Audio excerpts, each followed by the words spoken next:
wish I could remember where I heard this quote, but I cannot for the life of me find where it is. And it's this: every conversation about death is really a conversation about how you want to live life.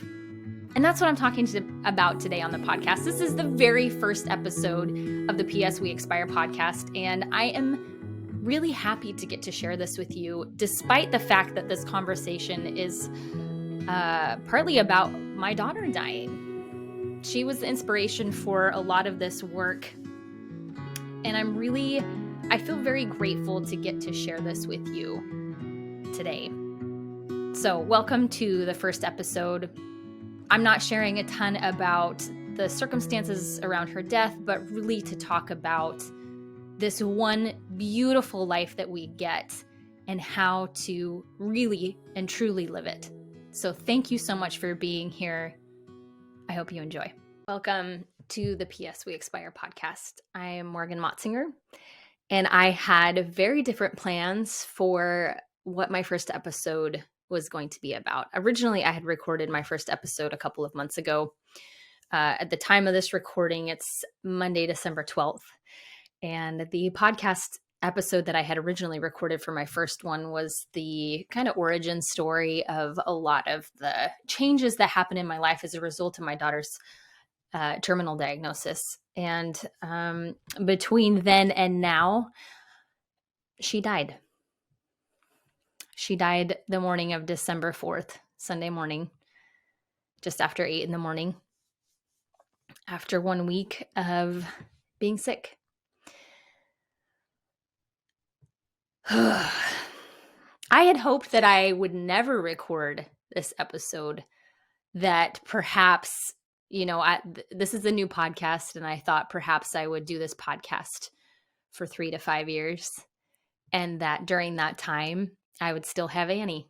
I would still have her, and that at no point would I have to utter the words, "She died."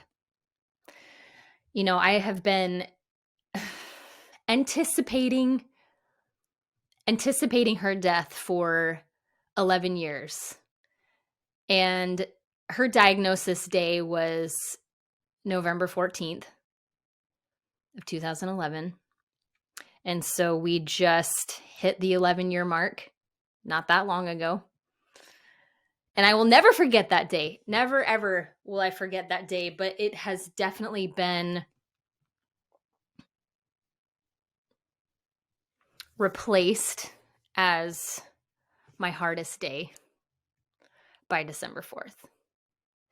And instead of on this episode talking about the details of her disease or talking about what her death was like, I want to talk about life. I want to talk about the importance of not waiting. Because I will tell you a little bit about this disease, because if you're brand new to me, you're brand new to our story, you're brand new to even hearing about this podcast, perhaps maybe somebody just sent you this episode, I will tell you a little bit about why this podcast is called PS We Expire. I get a kick out of calling it this because, the PS on a letter is the postscript. It's like hey, before you go, let me tell you this one thing, before we wrap up, don't forget. And the idea that we could possibly forget that there is an expiration date on all of our lives is so funny and so true to us, that we get so caught up in the day-to-day, in the minutia. We get so caught up in our plans. We get so caught up in thinking about all of these things that seem like a very big deal, that we forget. We forget that what is coming to all of us is our expiration date. And unfortunately, maybe fortunately, we don't have it stamped anywhere on us so that we know when the best buy date is, or when we know when we're out of here, when we're going to kick the bucket. We don't know when that transition is going to be. And a little bit about Annie's disease. It's called Sanfilippo type A. Now the very long form of it is MPS type 3A, which is mucopolysaccharidosis. We got her diagnosis when she was 3 years old. By a string of miracles, we got it when she was that age. A lot of families don't get it until much later, sometimes after misdiagnoses, because people just don't know what is wrong with our kids who have this disease. This disease has been dubbed a childhood Alzheimer's. It's rare, it's genetic, it's degenerative, which means that it gets worse and worse and worse over time. She progressed like a normal toddler. She was, lagging in speech and some of her gross motor skills. So she fell down a lot, but she progressed fairly normally for her age until she peaked and started to lose her skills. So over the decade, she not only lost her ability to talk, but she lost her ability to walk and crawl and eat by mouth. And so we went through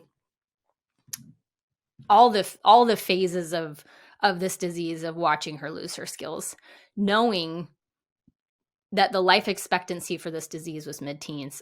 And I always hoped that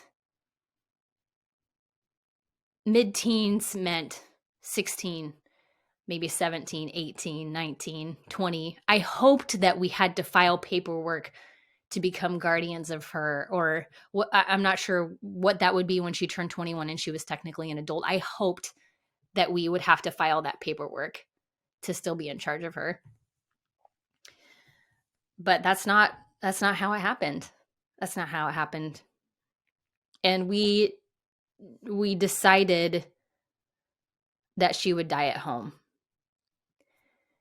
And Annie had a very good death. And I don't think people talk about that very much, because particularly in Western cultures, we are so separated from the reality of death. We go to the grocery store, and if you're a meat eater, you get your meat out of the meat section. You never see the animal that died. We whisk away our dead loved ones as soon as they die. Either they die in a hospital or they die at home, and their bodies are taken away really quickly. That's not how we did it with Annie, but that's typically how it goes. It's all very kind of hush hush behind the scenes. We're very separate from death. And I think the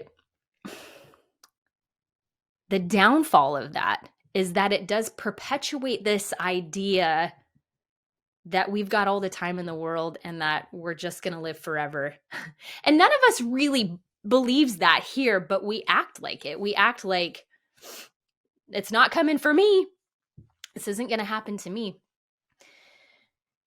The bummer thing about that is that it doesn't keep our priorities ever present in front of us.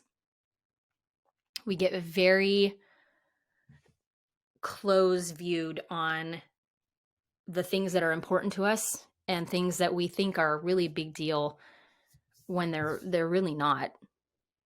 And that's not to downplay how it feels, because a lot of these things feel very difficult and very uncomfortable, even if we know in the large scope of things. Even if we zoom out, we can see that they're really not going to make a difference in our lives in the next 5 years or so. So that's not to dismiss how heavy and how difficult things can feel.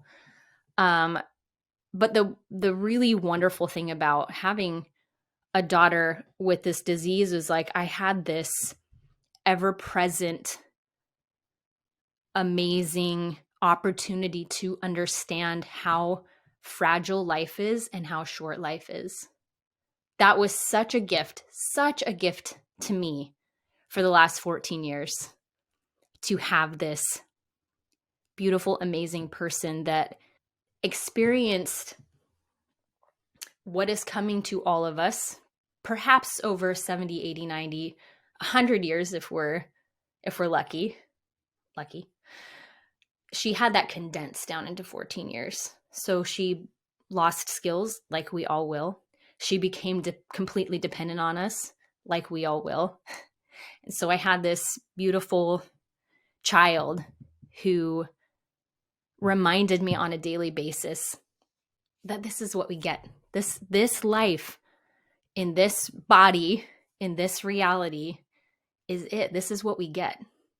And it's so important for us not to squander the time that we have and the love that we have and the connections that are available to us. So when I say that I maybe don't want to talk a lot about her death in this episode, I do want to talk a lot about life and ask the question, what are you waiting for? What are you waiting for? I know that if I say, think about that one thing that you have always had kind of in the back of your mind, that little niggling idea or decision that you know you need to make, or the activity or the hobby that you've always wanted to pursue, or the thing that you've always wanted to try. Just give yourself maybe 10 seconds right now to think about what that is.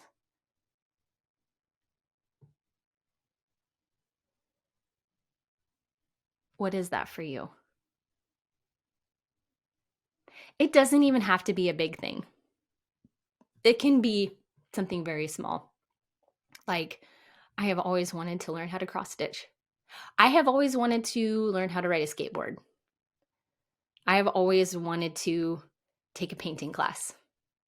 Could be something bigger. I have always wanted to quit my career that lines up with the degree that I have and to do something completely different. What is that for you?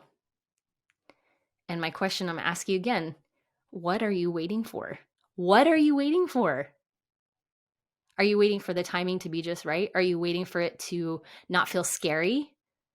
Are you waiting for X amount of dollars? Are you waiting for support from that person? Are you waiting until you feel better? Are you waiting? What are you waiting for? We don't know. We don't know if this is the last week that we get. And I don't mean to say this to scare you, but to draw your attention to the reality that we really don't know. And the excuses that we continue to make to stop ourselves from doing the things that we know in our gut that we really want to do. Those excuses are fear. They're only fear.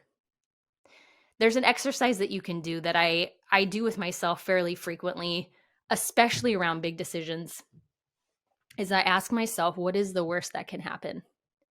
And I make myself actually think about it. So several years ago, I was working as an interior designer and I wanted to open a retail store. I was terrified. I was so scared to do this. And I made myself play this game. What's the worst that can happen? And it ended up being, I'm going to completely bankrupt our family. We're going to not be able to make payments on our house. We're going to be kicked out of our house. We're going to be homeless. We're going to, I'm going to lose. We're not going to have clients. We're not going to have people that buy any of this stuff. And we're going to be in complete financial ruin and everybody's going to hate me. And it's the nice thing about doing this, what's the worst that can happen thing, is that, this narrative is kind of running in the background for a lot of us. The worst that can happen, the worst that can happen. And we don't actually pay attention to it. And we don't actually say those things out loud. And so we don't ever realize, oh, the thing that is holding me back, the worst that can happen, there are so many things between me and the absolute worst that can happen, that the worst that can happen most likely would never actually happen. We're just trying to keep ourselves safe. We're just trying to keep ourselves where it's comfortable and familiar. But what happens when we get to the end of our lives and the biggest regrets that we have are the opportunities that we didn't take, or the opportunities that we didn't create for ourselves because we were afraid. That's no way to live. That's not living. That's contracting, keeping ourselves safe. And that's not, I really don't believe that that is the purpose of this life. I think the purpose of this life, well, I mean, we could really get into it philosophically and spiritually and theologically here, but really what I believe the purpose of life is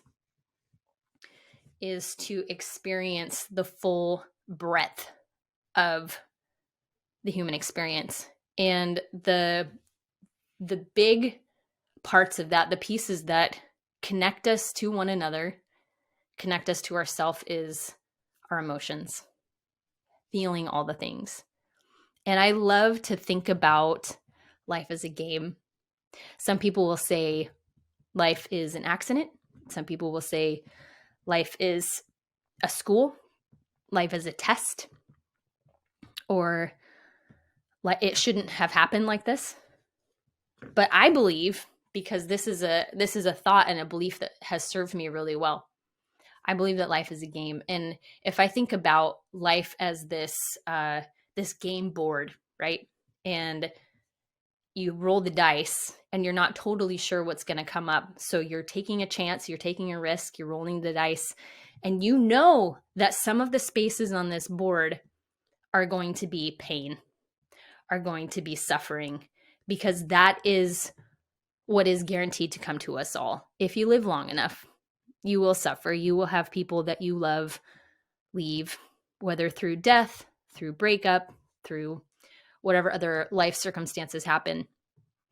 We're guaranteed pain. We're guaranteed suffering. But you cannot select. You cannot be selective about the spaces that you land on. So if you say, I'm not ever going to roll the dice because I can't guarantee that every space that I'm going to land on are spaces that feel good, that feel happy, that feel fulfilled, that feel satisfied, that feel joyful. You can't do that. And so what people end up doing, because they're so afraid of landing on the spaces of pain, is they never roll the dice. They never take the risk. And so they sit on the sidelines watching other people play the game because they're too scared.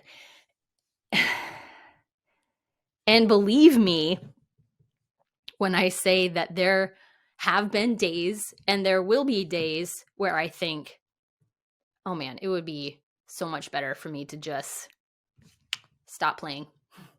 And I don't mean in the sense of, permanently stop playing, but really to just pull myself out of the game and stop taking risks and just go back to where it's comfortable, where I'm kind of numb to the highs and lows. But the reality is that you cannot selectively numb the painful emotion without also numbing the amazing positive emotions. So I've thought often about what my life with Annie has been like, and my acceptance and embrace of the really, really hard things, really, really hard internal things, as I've been scared more times than I can count that she was going to die, or, even the times that were so difficult with her care and so exhausting, and the lack of sleep and the fear and the worry. What has also come along with all of this is a greater capacity to experience love and to experience joy and satisfaction in my life. It's like a balloon that is being blown up slowly by hardship, that in the capacity to experience the pain has also increased the capacity to experience the joy. It is inextricably connected. You cannot have one without the other. And thankfully, what I have learned over the last year and a half is how to do that. This This is a skill. It's a skill to learn how to feel all the things. I was very, very good for a long time at ignoring the things that I felt like either I shouldn't feel or that really just felt bad and I didn't want to feel them. I was very, very good at scrambling out of them, escaping them, and distracting myself with other things. And as I learned how to feel things and let the emotions actually move through me, I became more adept at being really present in my life, being very, very present in my life. And I'm so endlessly grateful that I started to learn that when I did, because when Annie died, I was there. I don't just mean physically, but I was there spiritually, emotionally, mentally for that, for her death. And her death was so, so beautiful. For many, many years, I was scared of two things. And there were only two things that I desperately didn't want for her in her death. I didn't want her to be alone, and I didn't want her to be in pain. I thought anything else that comes her way, we can deal with, but I did not want her to be by herself, and I didn't want her to suffer. And the way that the things went in the last 2 days, 3 days, I mean, it couldn't have gone better. And I know that probably is so very weird to hear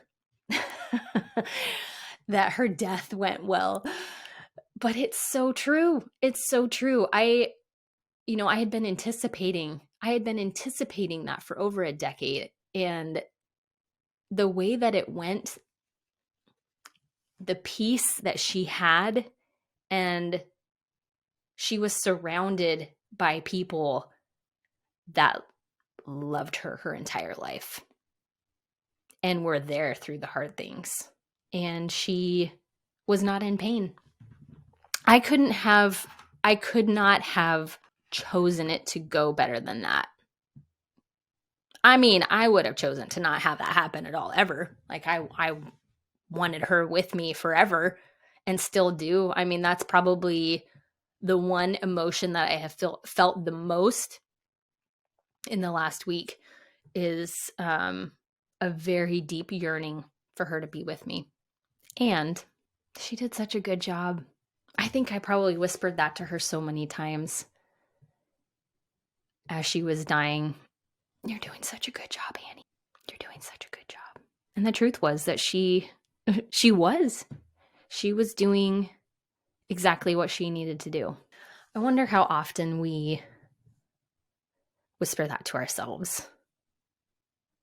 Probably not very much, I would guess. I think we are very, very good at criticizing ourselves, thinking that somehow that's going to motivate us to do the things that we really want to do. But it's not. It's very counterproductive. It has the opposite effect. It really does. The criticism makes us shrink, keeps us small. The love, self-directed love, is what helps us expand. Whispering to ourselves, you're doing a good job. Because we are all doing the best that we can with the tools that we have available to us, the knowledge that we have available to us at this point. That's why I think that regret is useless. Because regret doesn't enable us to do things differently going forward. Regret only keeps us stuck in a past that is impossible to change. I mean, think about that. Is regret a good tool? I don't think so.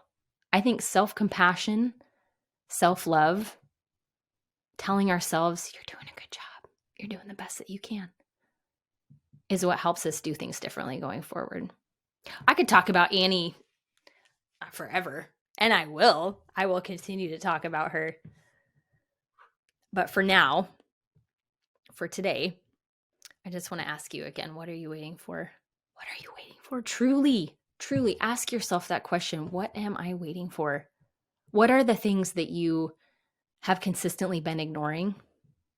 What are the ways that you have refused to love yourself?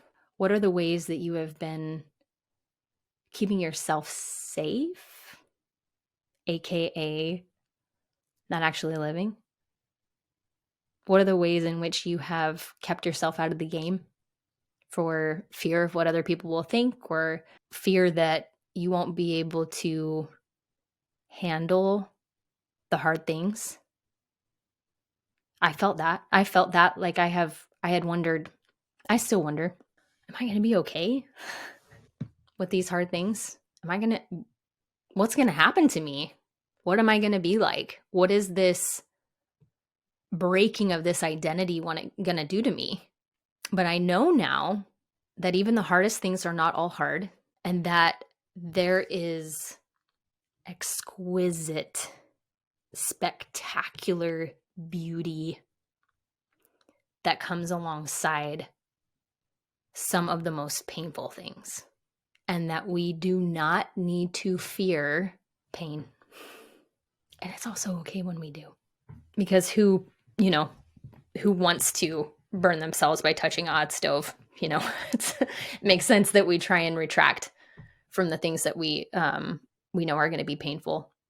But my encouragement would be to not let the fear of painful things stop you from living a full life, living an abundant life, living a life that isn't so wrapped up in a past that we can't change and a future that's uncertain, but a life that is committed to noticing how things feel, noticing the connections we have available to us with other people, noticing nature, noticing the small ways that you feel connected to God, source, universe. This is a extraordinary existence. Extraordinary. We've got life ahead of us to live. We've got life ahead of us to live. Okay, that's it for today. I love you all so much. I'm so grateful that you're here. And please think about this for the next week. Please ask yourself frequently, what have I been pushing down because I'm afraid? And what am I waiting for? What am I waiting for? Also, you're doing a good job. And before I go, P.S. we expire.